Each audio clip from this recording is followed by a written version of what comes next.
Hello, কি অবস্থা সবার?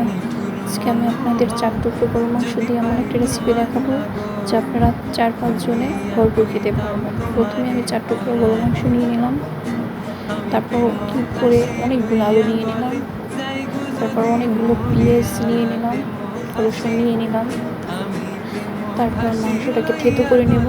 থেতো করে মাংসটাকে টুকরো টুকরো করে কেটে নেব। এই তো তারপর মাংসের উপরে আদা বাটা, রসুন বাটা, পেঁয়াজ বাটা, হলুদের গুঁড়া, মরিচের গুঁড়া, ধনিয়ার গুঁড়া, জিরার গুঁড়া, যত ধরনের মশলা হাতের কাছে পাবেন সবগুলো দিয়ে দেবেন। তেল দিয়ে ভালো মতো মেখে তারপর রসুনগুলো দিয়ে সেদ্ধ করতে দেবো। পানিটা যখন ফুটে আসবে তখন আমি কিউব করে রাখা আলুগুলো দিয়ে দেবো। তারপর অনেকক্ষণ জাল দিয়ে নেব। তো পানিটা টেনে গিয়েছে, এখন নামিয়ে নেব। আমার এই তো এটা রান্না শেষ।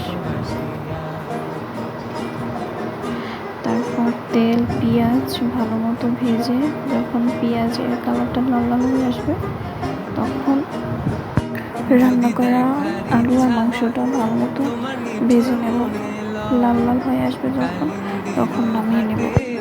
এই তো রান্না করা শেষ। এটা অনেক মজা হয় ভাতের সাথে খেতে, আপনারা একবার ট্রাই করে দেখবেন। এই তো এই পর্যন্তই।